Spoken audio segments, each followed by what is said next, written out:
খুবই মজাদার এবং সহজে রান্না করা যায়। এই ধরনের রান্না যদি আপনারা করতে চান তাহলে দ্রুত অনুমানের রান্না পেজটা ফলো করুন। এখানে সহজেই রান্না শিখতে পারবেন। অনেক মজা।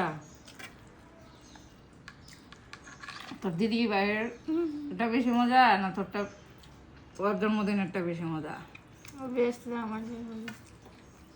অনন্যা রে, অনন্যা শেষ।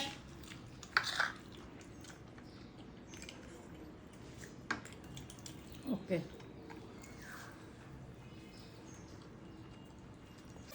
মাটন বিরিয়ানি রান্নার জন্য আমি বাসমতি চাল নিয়েছি। এই চালগুলোকে আধা ঘন্টা ভিজিয়ে রাখবো। চালটা ভিজিয়েই আমি মাটনটাকে রেডি করে নেব। মাটনটা ধুয়ে ছোট টুকরা করে নিয়েছি। তারপর তাতে হলুদ গুঁড়ো, মরিচ গুঁড়ো, জিরার গুঁড়ো, ধনিয়ার গুঁড়ো, আদা বাটা, রসুন বাটা, পেঁয়াজ বাটা, পরিমাণ মতো লবণ ও তেল দিয়ে এটাকে খুব ভালো করে মেখে নেব। টক দইয়ে সামান্য পরিমাণ ময়দা দিয়ে তারপর দইটাকে খুব ভালো করে ফেটিয়ে নিয়েছি। তাহলে দইটা রান্না করার পর ছানা হয়ে যাবে না। মাংসটাকে খুব ভালো করে মাখিয়ে নিয়ে তারপর প্রেসার কুকারে সামান্য একটু জল দিয়ে কষিয়ে দিলাম। 4-5টা সিটি উঠলে মাংসটা নামিয়ে নিলাম। এদিকে বড় আলু টুকরা করে তারপর তাতে হলুদ, মরিচ ও লবণ দিয়ে তেলের মাঝে আলুটাকে লাল লাল করে ভেজে নিয়েছি। আলুটা ভাজা হয়ে আসলে আলুটা নামিয়ে নিই।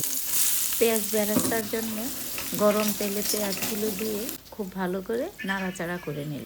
পেঁয়াজটা হতে হতে এদিকে আমি বিরিয়ানির পানিটা পরিমাপ মতো নিয়ে নিলাম। পেঁয়াজটা এরকম সোনালি রং হলেই আমি নামিয়ে নেব। দেখুন কতটা ঝরঝরে ও মুচমুচে পেঁয়াজ বেরেস্তা তৈরি হয়ে গেল। মাংসে এবার একটু বিরিয়ানির মশলা দিয়ে দিলাম। বাসমতি চাল রান্না করলে 3 কাপ চালের জন্যে 6 কাপ পানি দিতে হয়। দুধ সহ আমি ওই পরিমাণে পানি নিয়ে তার মাঝে এলাচ, দারচিনি, তেজপাতা সব উপকরণ দিয়ে দিলাম।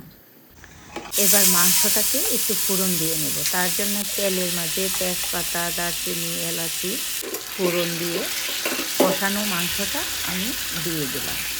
মাংসটা দিয়ে এখন একে একে ভাজা আলু, সামান্য একটু গরম পানি, তার উপরে দিয়ে দেব পেঁয়াজ বেরেস্তা ও টুকরো করা পেঁয়াজ রসুন দিয়ে ভালো করে মাংসটাকে আর একটু কষিয়ে নেব। চাল বেশিরভাগই ফুটে উঠেছে। তারপর আমি তার মাঝে বিরিয়ানির মশলাটা দিয়ে দিলাম। বিরিয়ানির মশলা দিয়ে যেই মাংসটা আমি কষানোতে দিয়েছিলাম সেই মাংসটা উপর থেকে ছড়িয়ে দিলাম এবং তার মাঝে পরিমাণ মতো ঘি, কেওড়া জল ও গোলাপ জল দিয়ে তার মাঝে সামান্য পরিমাণ চিনিও দিয়ে দিলাম। তারপর একটু নাড়াচাড়া করে উপর নিচ করে দিলাম। এবার উপর থেকে কয়েকটা কাঁচামরিচ দিয়ে দেব এবং উপরে অল্প কতটুকু পেঁয়াজ বেরেস্তা দিয়ে তারপর এটা দমে রেখে দেব। দেখুন হয়ে গেল কিন্তু আমার ঝরঝরে মাটন বিরিয়ানি। খুব সহজেই এই রান্নাটা করা যায়, তবে খেতেও কিন্তু এটা অনেক স্বাদ। আশা করি আপনারাও এই বিরিয়ানিটা রান্না করে একবার হলেও খাবেন। ধন্যবাদ সবাইকে।